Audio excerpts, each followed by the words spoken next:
한 목소리로 봉독하도록 하겠습니다.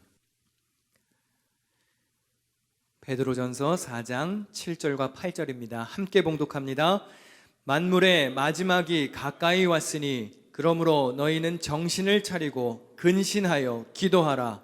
무엇보다도 뜨겁게 서로 사랑할지니 사랑은 허다한 죄를 덮느니라. 아멘. 할렐루야.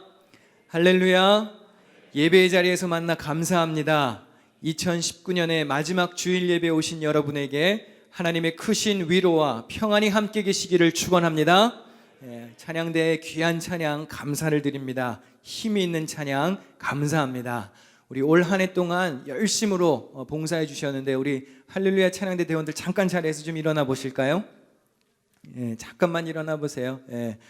새해에도 찬양하신 것처럼 넉넉히 이기시라고 우리 크게 격려의 박수 한번 하겠습니다. 감사합니다. 감사합니다. 자리에 앉으시고 한 해가 저물어 갑니다. 여기까지 오시느라 수고가 많으셨습니다. 모든 것이 다 하나님의 크신 은혜였음을 고백합니다. 사람의 마음은 신경 전달 물질과도 같다고 합니다. 그래서 온 몸이 우리의 마음을 느낄 수 있다고 그러는데요. 그래서 이렇게 하는 것은 이렇게 한번 해보시겠어요? 이렇게 한번 하는 거는 자기가 자기를 안아주는 거랑 똑같답니다. 그래서 올 한 해도 일하고 가정을 돌보고 신앙생활하고 이런저런 일로 수고가 많으셨는데 힘든 일도 있으셨겠지만 다 씻어내는 의미로 이렇게 스스로를 안아주면서 저를 따라서 한번 해보겠습니다. 잘했다. 잘했다. 애썼다. 수고했다. 자기 자신한테 그렇게 좋은 얘기를 하는데 얼굴 표정은 너 죽어라 너 죽어라 이러면 어떡합니까? 다시 한번 잘했다. 수고했다. 여기까지 잘 왔다. 이렇게 하는 건 자기가 자기를 안아주는 거랑 똑같고 이렇게 자기 팔을 한번 이렇게 쓰다듬어 보시겠어요? 이렇게 하면 마음이 편해진대요. 그런가요? 이렇게 하면 마음이 편해진답니다. 이렇게 한번 또 인사해 보겠습니다. 괜찮다 괜찮다. 시킬 때 한번 해보셔요. 괜찮다 괜찮다. 얼굴 표정이 밝아야 돼요. 너 죽어라 하는 표정을 하면 소용이 없습니다. 다시 마지막으로 잘했다 잘했다. 그 마음 가지고 옆에 있는 분들에게도 수고 많으셨습니다. 애쓰셨습니다. 이렇게 하면 인사하겠습니다. 할렐루야. 모든 것이 주님의 은혜임을 고백합니다. 지금까지 살아온 것도 주님의 크신 은혜지만 앞으로 다가올 2020년도 더 큰 은혜로 하나님이 인도하여 주실 것을 믿습니다. 반성하는 만큼 발전한다라는 말이 있습니다. 미성숙한 사람은 자기 잘못을 인정하지 않고 덮으려 하거나 다른 사람에게 심지어 책임을 전가시키기도 합니다. 그러나 성숙한 사람은 책임을 질 줄 아는 사람입니다. 공동체도 마찬가지입니다. 미성숙한 공동체는 허물이 드러날까봐 자꾸 감추는 공동체입니다. 그러나 성숙한 공동체는 잘못과 허물을 고백하고 고쳐나가고 스스로 인정하고 발전하는 공동체입니다. 교회도 마찬가지입니다. 서로의 허물을 고백하고 용서를 구하고 덮어주고 이해하고 불쌍히 여겨주고 도와주고 서로 믿어주고 하나가 되는 교회가 좋은 교회입니다. 좋은 교회는 상처를 내는 사람보다 상처를 감싸주는 사람이 더 많아야 합니다. 그래서 오늘 본문 말씀에 이렇게 말하는데요. 8절 말씀 함께 읽어볼까요? 무엇보다도 뜨겁게 서로 사랑할지니 사랑은 허다한 죄를 덮느니라. 그렇게 사랑하라고 말하는 바로 앞 구절에는 이러한 말씀이 있습니다. 우리 7절 말씀도 함께 읽어보겠습니다. 만물의 마지막이 가까이 왔으니 그러므로 너희는 정신을 차리고 근신하여 기도하라.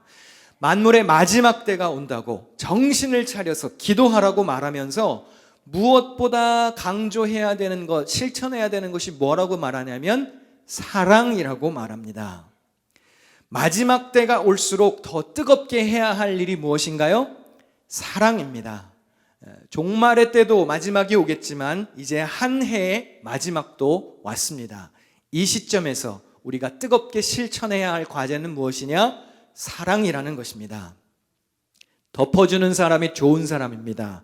덮어주는 사람이 강한 사람입니다. 덮어주는 사람이 이기는 겁니다. 혈기보다 강한 것이 사랑이고 주먹보다 강한 것이 사랑으로 감싸주는 것이고 강직함보다 센 것이 부드러운 사랑입니다. 제가 예전에 여러분들이랑 가위바위보 하면서 알려드린 거 있는데 기억나세요? 저랑 한번 가위바위보 한번 더 해보실까요? 저는 주먹을 낼 거예요. 저는 주먹을 좋아하니까요. 그렇지만 여러분들은 주먹을 이기는 걸 내시면 되겠습니다. 자, 준비하시고 가위바위보. 뭘 내셨습니까? 보자기. 그걸 한번 쳐다보세요. 이게 어떻게 주먹을 이기나요? 보자기. 보잘것없는 것이잖아요. 연약한 것이지요. 왜 주먹을 이깁니까? 주먹을 감싸주니까 이기는 겁니다. 덮어주고 감싸주는 게 이기는 겁니다. 그런데 그 보자기를 양쪽 손을 이렇게 한번 모아 보시겠어요? 두 보자기가 합쳐지면 뭐가 되나요? 기도선. 제가 자랐을 때는 교회 학교 때 선생님들이 꼭 이렇게 하셨어요. 기도하기 전에. 자, 두 손이 모이면 기도하는 손 이렇게 하고 아이들이 이제 손을 모았어요. 자, 한번 해볼까요? 연습 삼아서. 자, 두 손이 모이면 보십시오. 보자기 두 개가 모였습니다. 주먹보다 강한 것이 보자기 덮어주는 사랑이고 이 사랑보다 더 강한 것은 무엇이냐? 기도하는 손입니다. 기도의 능력이 있습니다. 사랑으로 허물을 덮어주는 교회가 되어야 합니다. 그리고 그런 일에 앞장서는 삶을 살아야 합니다. 그래서 여러분들이 이렇게 고백할 수 있어야 됩니다. 내가 이 교회에 다니는 것만 봐도 열방교회는 좋은 교회다. 이렇게 고백할 수 있어야 됩니다. 자, 따라서 한번 해보겠습니다. 나 같은 사람이 다니는 것만 봐도 이 교회는 좋은 교회다.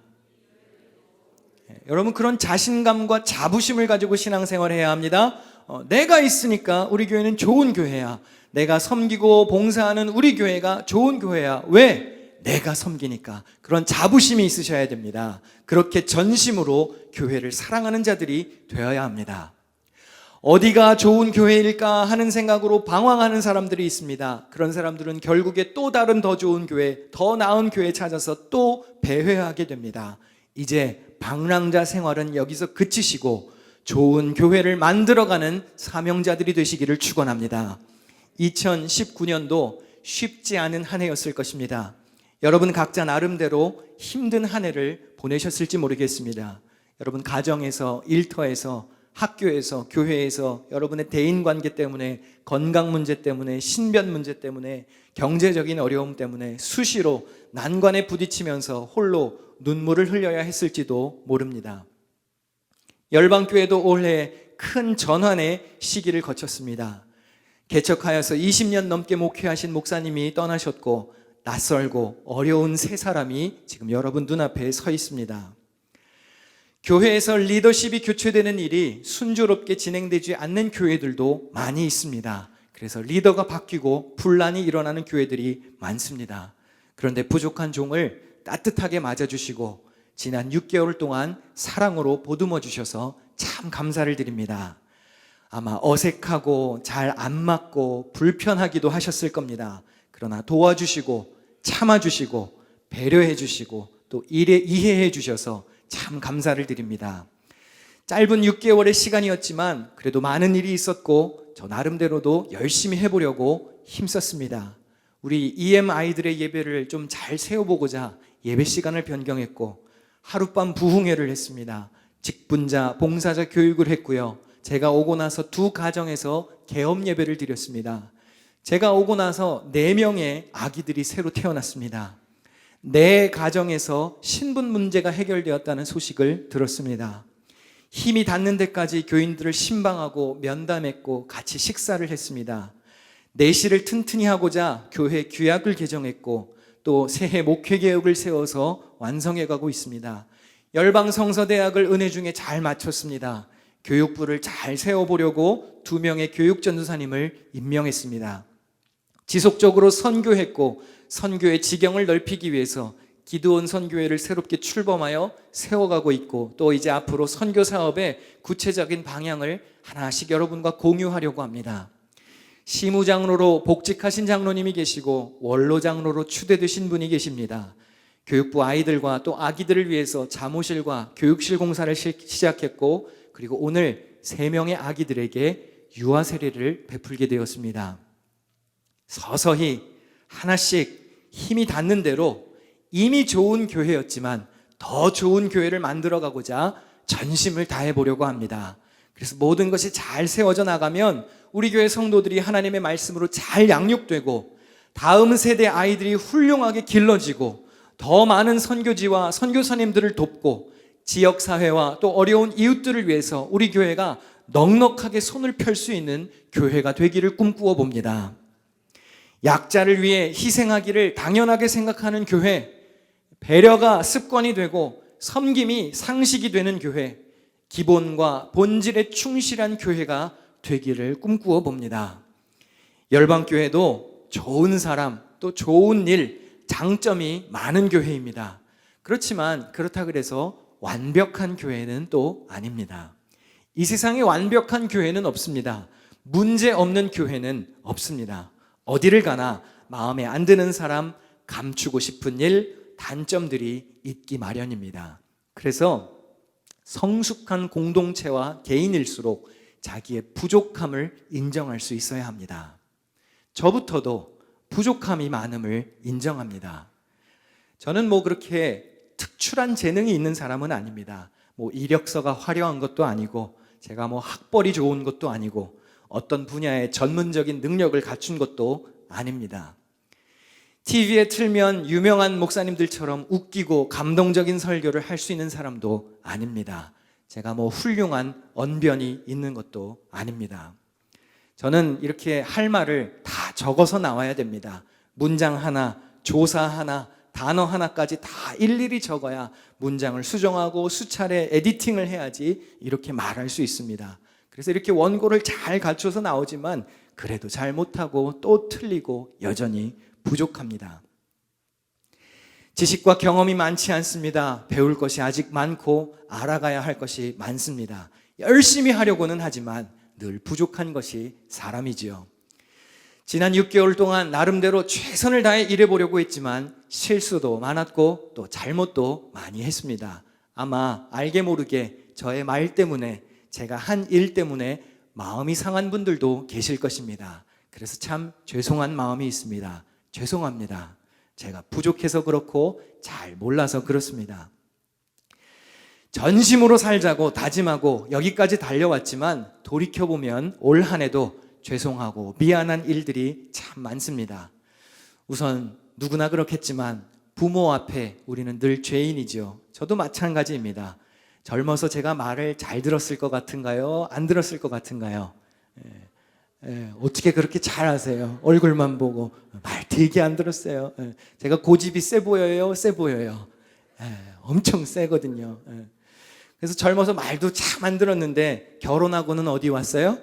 미국에 와버렸어요. 찾아뵐 수도 없고 효자가 될 길이 점점 멀어져 가는 것 같습니다.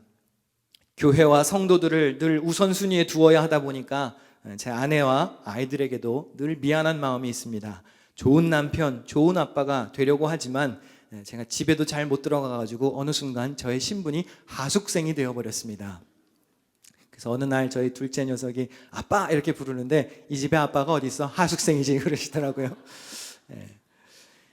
교회 성도들도 더 세심하게 관심 갖지 못해서 참 죄송합니다. 특별히 교육부서에 제가 많은 관심을 갖겠다고 다짐도 하고 선언도 했는데 아마 실질적인 도움과 개선이 신속하게 이루어지지 않는 것 때문에 답답하신 분들도 계실 겁니다.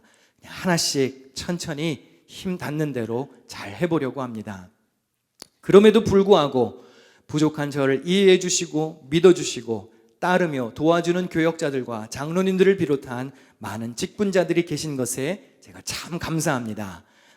얼굴 피곤해 보인다고 또 살 빠진 것 같다고 염려해 주시는 분들도 계십니다.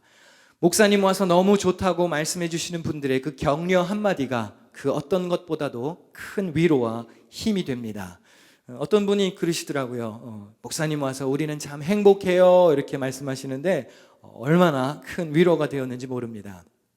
제가 참 감사한 마음이 있어서 소소한 위로를 드리고자 지난 금요 찬양 예배 때 쫑파티를 조금 준비를 했었는데 얼마나 열광을 하시던지 제가 참 감사했습니다. 제가 위로를 드리려고 준비했는데 제가 더 큰 위로를 받았어요. 지금 제가 무슨 말 하는지 잘 모르시겠는 분들은 다음에 주보에 쫑파티가 혹시 나오거든 꼭 참석해 보시기를 바랍니다. 이건 뭐 예배하는 것보다 더 좋아하시니까 제가 여러분의 속내를 다 봐버렸어요. 앵콜과 신청곡을 벌써부터 말씀해 주시는 분들이 계십니다. 제가 잘 접수하겠습니다.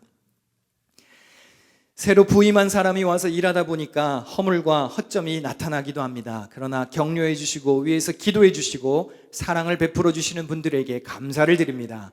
열방교회 장로님들을 시작으로 연합남선교회, 연합여선교회 임원들과 각 선교회 임원들, 또 교회학교에서 수고하는 우리 교사들, 찬양대원들, 미디어팀 봉사자들, 반주자, 또 예배음악 봉사자들, 목장을 이끌어 주신 우리 목자들, 새가족팀, 재무부, 수송팀, 맥가이버팀, 교회 청소봉사자들, 주방봉사자들, 또 아버지 큰형님처럼 제 뒤에서 든든한 버팀목이 되어주시겠다고 말씀해 주신 우리 남자 권사님들, 또 엄마처럼 할머니처럼 늘 저의 건강과 또 먹을 것을 염려해 주시는 우리 여자 권사님들 모두에게 참 감사를 드립니다.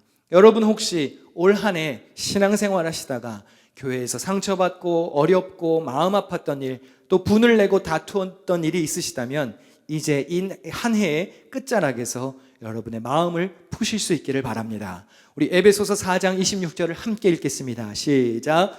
분을 내어도 죄를 짓지 말며 해가 지도록 분을 품지 말고.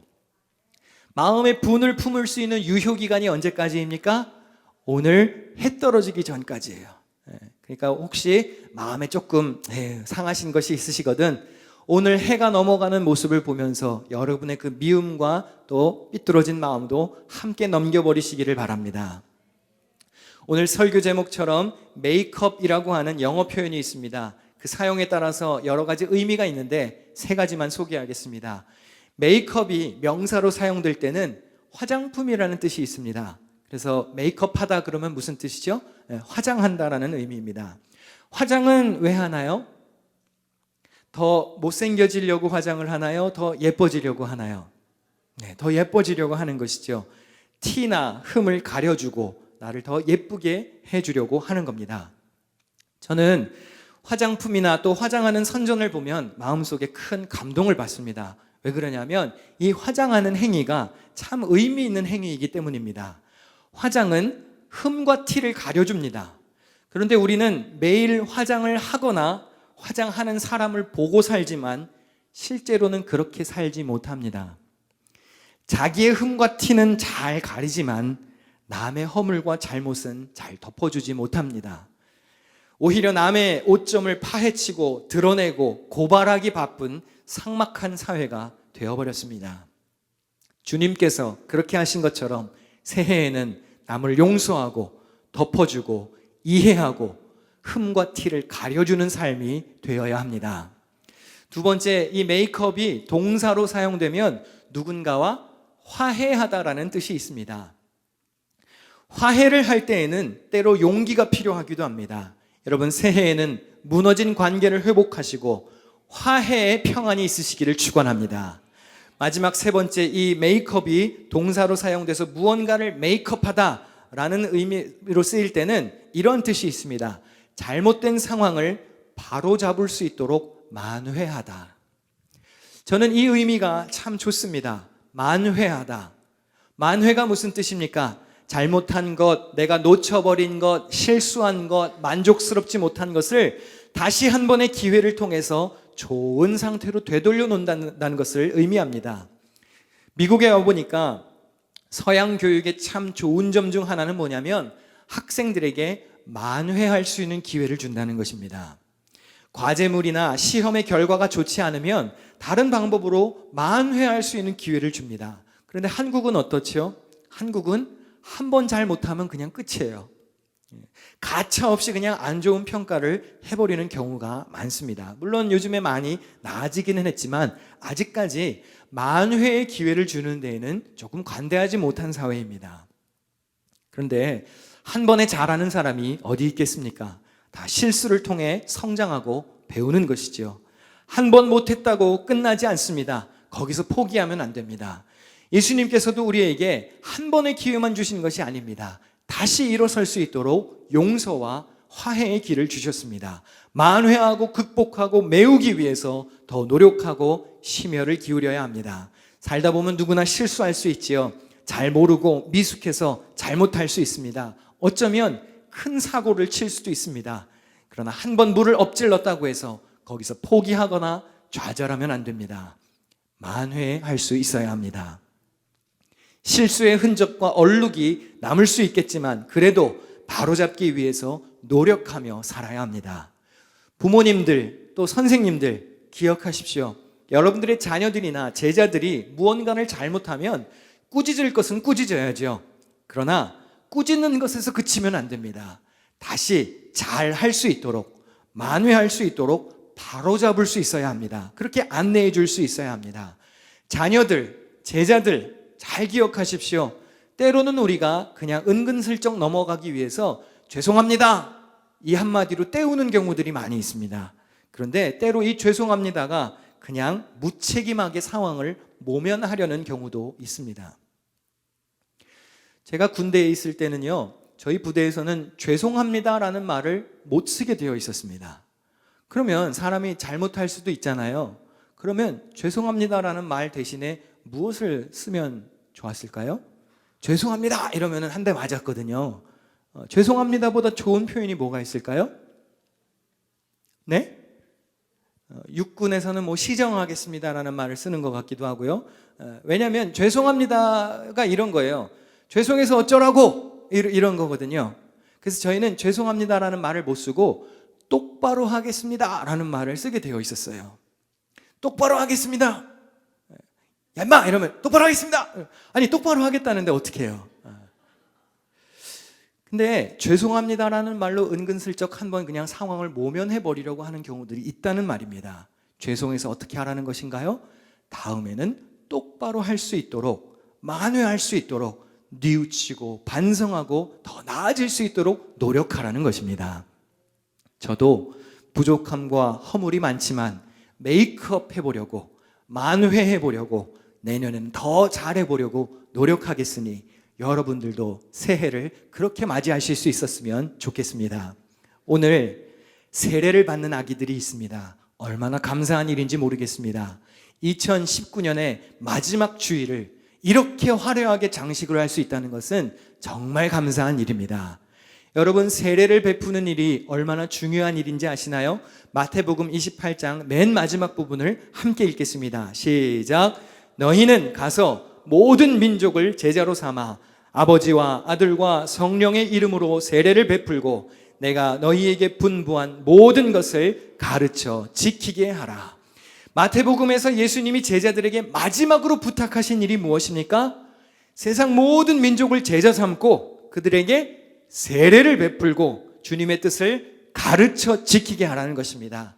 오늘 우리는 3명의 아기들에게 유아 세례를 베풉니다. 예수님의 지상 명령에 동참하는 것입니다. 온 교회가 기뻐해야 할 잔치입니다. 세례받는 사람들이 있다는 사실에 모든 관심이 쏠려야 합니다. 열방교회가 더 많은 이들에게 복음을 전하고 세례를 베풀고 하나님의 말씀을 잘 가르쳐서 거룩한 사명을 맡은 제자로 사람을 세우는 일에 앞장서는 교회가 될 수 있어야 합니다. 2019년 여러분 모두 여기까지 오시느라 고생이 많으셨습니다. 잘 하셨습니다. 애쓰셨습니다. 그리고 참 감사합니다. 우리 한 번 더 스스로를 격려하면서 인사해 보겠습니다. 잘했다 이렇게 한번 인사하겠습니다. 잘했다. 옆에 아는 사람 있으면 잘했다 이렇게 한번 인사해 주세요. 잘했다. 수고했다. 감사하다. 2020년에는 더 좋은 교회를 만들어가는 일에, 하나님의 마음에 합하는 교회를 이루어가는 일에 주인공이 되시기를 축원합니다. 축원합니다. 기도하겠습니다.